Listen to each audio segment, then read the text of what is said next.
हमारे घर में हमेशा से ही हंसी खुशी का माहौल रहा है। माँ, पिताजी, भाई अंशुल और मैं, प्रीति। हमारा परिवार छोटा सा था पर प्यार बहुत था। पिताजी बैंक में मैनेजर थे और माँ गृहिणी। अंशुल और मैं दोनों ही पढ़ाई में अच्छे थे।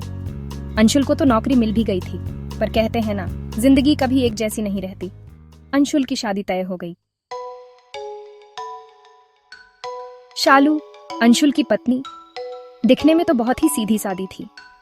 धीरे धीरे पता चला कि उसके विचार कितने अलग हैं। वो खुद तो काम करना पसंद नहीं करती थी, पर दूसरों से काम करवाना उसे खूब आता था।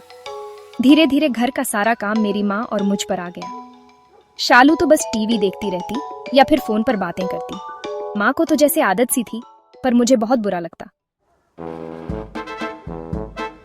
एक दिन मैंने हिम्मत करके शालू से कहा कि वो भी घर के कामों में हाथ बंटाया करे। बस यही तो मेरी भूल थी। शालू ने तो जैसे आग ही बरसा दी। काम करने के लिए मैंने यहाँ शादी नहीं की है। तुम्हें जो करना है करो, मुझे कोई फर्क नहीं पड़ता। उस दिन मुझे समझ आ गया कि शालू कभी नहीं बदलेगी। घर में काम का बोझ बढ़ता ही जा रहा था। माँ की तबीयत भी अक्सर खराब रहने लगी थी।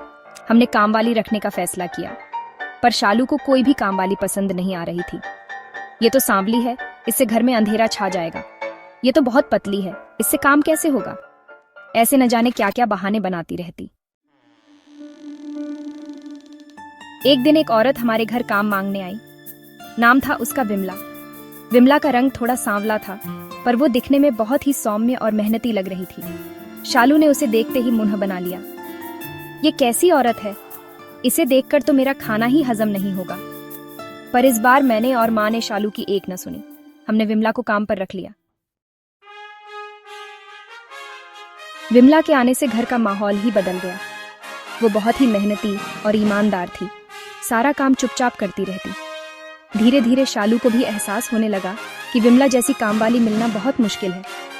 एक दिन तो उसने खुद ही मुझसे कहा, प्रीति, तुम विमला से कहना कि वो रोज हमारे लिए बैंगन का भरता बनाया करे। मुझे बहुत पसंद है। मुझे अपनी आंखों पर यकीन नहीं हुआ। क्या शालू सचमुच बदल रही थी?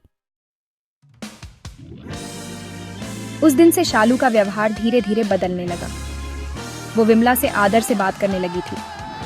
कभी कभी तो उसकी मदद भी कर देती। मुझे बहुत खुशी हुई।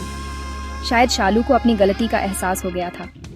काले बैंगन की तरह दिखने वाली विमला ने हमारे परिवार में मिठास घोल दी थी। उसने हमें सिखाया कि इंसान को उसके रंग रूप से नहीं, उसके गुणों से पहचानना चाहिए।